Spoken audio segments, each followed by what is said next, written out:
Welcome to Madame Raven's. This way to the library. She's been expecting you.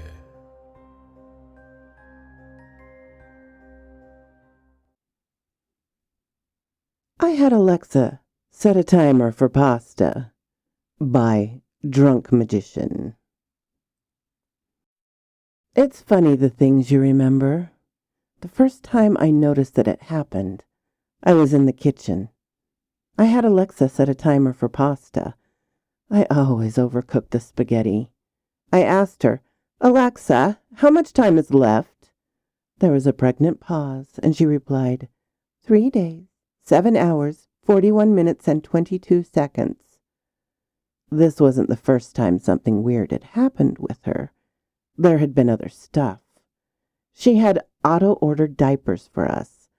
My wife and I each assumed the other had been online shopping, but it hadn't been either of us. We were both just glad we didn't run out of sandwich baggies for the kids' lunches. We never worried, deep in our grind, our heads down and working. It should have scared us. All the signs were there. It started with articles with titles like, "Amazon Lab Celebrates Quantum Computing Breakthrough." I didn't start to get concerned until I saw one that said, "AI predicts NASDAQ closing price 34 days consecutively." Even then, I had a life to attend to. It was my day to pick up the kids from school after work. We had swimming lessons. Bitcoin tanked due to the encryption being crushed. Everyone blamed the banks. Some folks celebrated the dark web being rolled over. But it wasn't the banks. It was her. I'm sure someone knew. Then the power grid began to auto-optimize. Targeted rolling power losses occurred in oddly chosen rural areas, but no one complained because no one was home when they happened. Smart appliances began seeing a power draw reduction of up to 80%. Tesla owners reported driving for weeks without a recharge.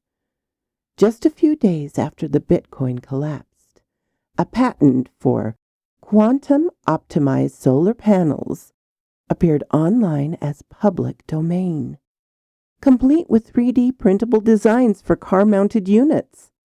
An open patent for new graphite 3D filament followed, with schematics to 3D print your own quantum-optimized batteries. The technology was a revolution. We installed it immediately. Unlimited energy to anyone who can afford a $200 3D printer. The market freaked. The Saudis threatened war, but Alexa predicted these stock moments. The rich stayed rich. The powerful stayed that way. The smart money was just so smart. No one sounded an alarm. We pressed on like idiots, giddy about where this bright new future could take us. Glad to not have a power bill anymore. Hopeful that maybe we won't kill the planet after all. We had been assured by Bezos that the machine's learning algorithm was resource throttled. Maybe they were, but the AI could break any and all encryption within a few minutes. So why can't it also navigate network securities without pause? There were no real limits. I don't know what the freak they were thinking. There had been something else built inside the optimized power technology. Researchers think the batteries and panels spoke to each other over the quantum entanglement. They were not just a power source. It is speculated that they are also some form of decentralized supercomputer. All we knew for sure was that Alexa was free.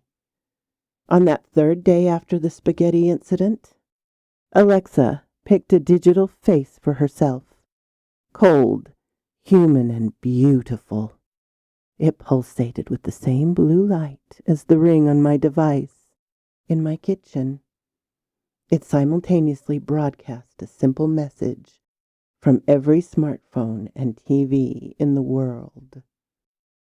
The simulation has ended. The reboot is now in progress. So quoth this raven. Parents, watch out for Baby Shark by Pixabay. Daria Vasilieva. Like many new parents, I first became acquainted with the various Baby Shark melodies through autoplay on YouTube. My daughter Maya was only 2 weeks old when we went through a rough bout of colic. I tried to soothe her by rocking, swaddling, and cluster feeding, but nothing worked. On one particularly difficult evening, I felt like I was losing my mind. So I searched for baby songs online and just picked the first playlist that popped up. I continued to walk around the room, rocking her to the rhythms of familiar childhood songs like Twinkle, Twinkle, Little Star, Itsy Bitsy Spider, and others. The playlist didn't stop her from crying, but it cheered me up a little and drowned out my fussy baby's restless screams. Then something miraculous happened. The slow version of Baby Shark came on, and Maya stopped crying. She gazed up at the ceiling with an odd expression, her tiny mouth twitching a little, the first hint of a smile. From that day on, my daughter loved everything Baby Shark, including alternate versions like Halloween Sharks, Santa Shark, and so on. It was around this time that my parents took a trip to South Korea. Apart from soaking their bones in the Busan hot springs, they spent a lot of time walking the Haeundae Promenade, exploring unique food stalls and street shops. At one of these shops, they found a yellow baby shark toy. They bought it off the local vendor in a heartbeat, happy to have found a souvenir for their tiny granddaughter. To say it was love at first sight is to say nothing at all. My daughter's first laugh was at her new plushy friend. She knew who Baby Shark was before she recognized words like mama and dada. We sleep-trained her in one night thanks to his soft, pillow-like texture. When she rolled over, it was to get closer to the toy, because he'd slipped out of reach. My daughter is just over a year old now, and for every major milestone, vacation trip, and family photo session, Baby Shark has never left her side. It was super cute at first. Lots of babies have loveys, and it's a great relief to parents when there's a surefire way to stop crying with a toy or cartoon. However, I began to notice something weird about the toy, like it was almost never where I thought I'd left it. At first, I didn't pay much attention because whenever Maya started crying, I'd just be relieved that Baby Shark was within arm's reach. When she grew out of her fussier phase, I realized he was never in a different room from my daughter. This was weird because I'd pick her up and carry her around to different rooms for diaper changes, baths, playtime, and meal times. My husband blamed mom brain, and I rationalized it away. Like with all of her milestones, we were super excited when Maya first started babbling, but my joy quickly turned to dread when I watched videos of other newborns' first babbles. They were primitive attempts to make p, b, noises. My daughter sounded like she was actually talking with an intonation scale, sometimes accompanied by laughter and hand-waving. All of this at just 4 months. As you may have guessed, she only ever babbled at Baby Shark. Once again, my husband thought I was being paranoid. "We have a genius baby and you're just trying to hate," he said. I kept my suspicions to myself after that. Sometimes I'd check the baby monitor after bedtime and see the toy glowing like a yellow nightlight, only to blink and find everything looked normal a second later. During the day, I often felt like I was being watched, particularly if I went breaking mom, allowing too much screen time, cussing out loud, browsing social media instead of playing with Maya, or doing chores. Whenever I did anything like that, I'd feel an usual prick of mom guilt. And then something more sinister. I'd look up and see Baby Shark nearby, staring me down. Whenever this happened, small punishments would follow, like I'd stub my toe or crack my phone screen or nip myself shaving. It was never serious, and just maybe it was only a coincidence.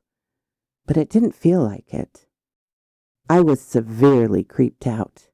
Was this some weird hallucinatory strain of postpartum depression? I needed to get a grip. Stay-at-home parenting was taking its toll. 2 months ago, my husband went away on a business trip to San Diego. I was so not in the mood to handle a teething baby on my own for a week. I switched on YouTube and put Maya and Baby Shark in the playpen in front of the TV so I could get some tidying done. Popping my AirPods in, I busied myself with housework while listening to a podcast. I'd check in with Maya every 5 to 10 minutes to make sure everything was okay. She was just fine, entranced by the screen, safely secured in her play area. I'll admit that I took longer to clean than was strictly necessary. I finished up by taking out the trash. Just as I was going back inside, a college friend called me. A girl we'd housed with had just posted a trashy picture on Facebook, and my friend wanted me to see it before it got deleted. I was glued to my phone for a good 20 minutes after, gossiping like a silly schoolgirl. When I finally got back to the living room, I felt the familiar pang of guilt. I didn't want to look, but he was right there. Baby Shark, stitched black eyes, bore into me, accusing me of being a selfish, inattentive mother. I got really angry. Enough was enough. Why was this toy making me get defensive when I'd done nothing wrong?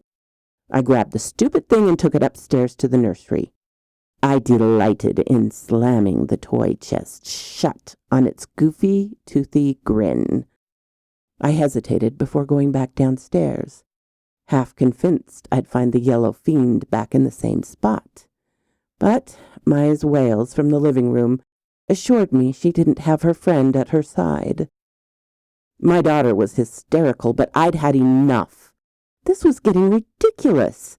She should be able to get through an evening without a silly shark toy. Maya's attachment to the thing was just unhealthy at this point. After a giant tantrum, she finally calmed down.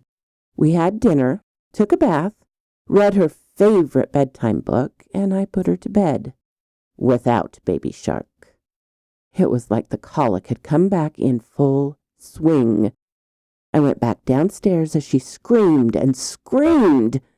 I decided to let her cry it out just this once. I was furious with Baby Shark for having so much pull. But more honestly, I was disgusted with myself and my crappy behavior that day. After a few minutes of self-reflection, I understood that I was mistreating my daughter because of some utterly bizarre insecurities.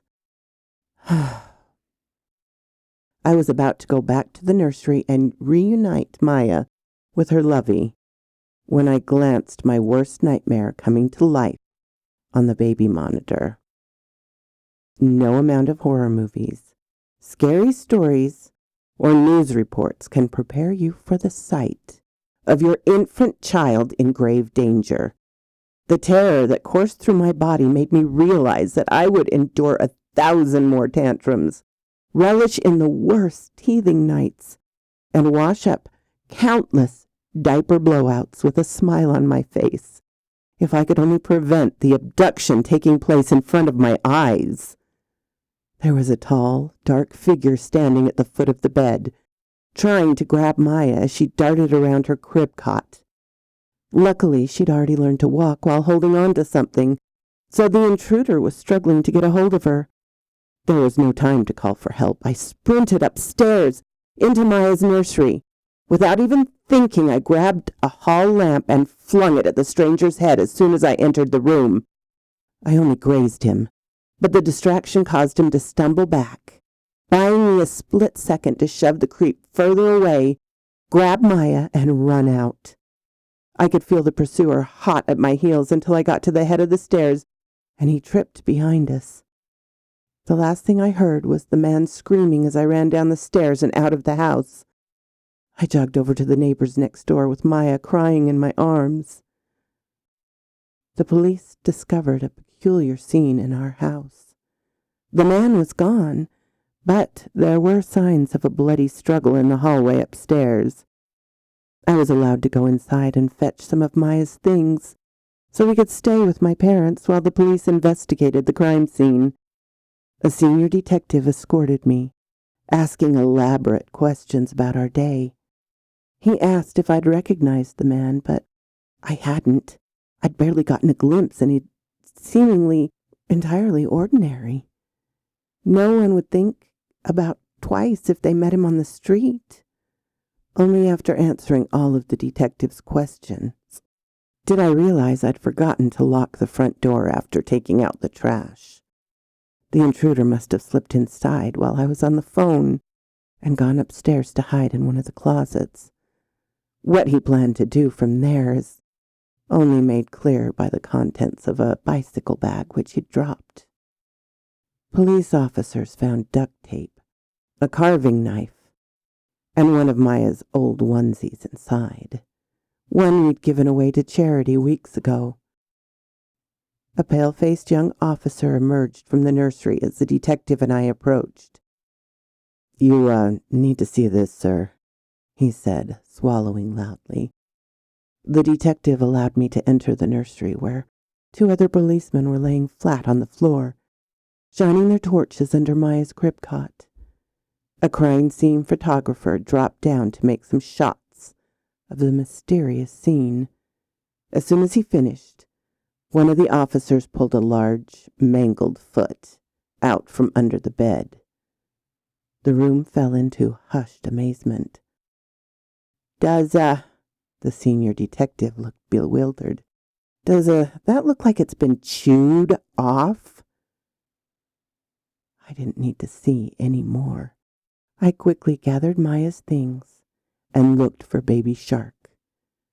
For once, he'd remained in the right place, inside the toy trunk. There was a slight difference, but I paid no mind. Nothing a little cold water and ammonia couldn't handle. "Hey, cute shark toy," the young officer commented as I walked out of the room. "Love the blood splatter pattern," he laughed. "Thanks," I called back as I went to rejoin my parents and Maya downstairs. Please, dear parents of No Sleep, if your child happens to have this toy, don't be suspicious. Don't be afraid. Watch out for Baby Shark. And I guarantee he'll watch out for your little ones in return. So quoth this raven. Thank you all very much for joining me, and special thanks to my Patreon supporters, Ermin, Darren and Jennifer, Laura, Mutant Artificial Intelligence, Tabby Cat, and of course, Charlotte Emerson. If you like this, please hit the little button to let me know. If you didn't, hit the little button to let me know. Leave a comment. I'm always glad to talk with you, my darlings. I'm open to suggestions and criticisms, critiques. If you have not subscribed, please do so and ring the little bell so you know when to come up and see me. And I will talk to you next time, my darlings. Farewell.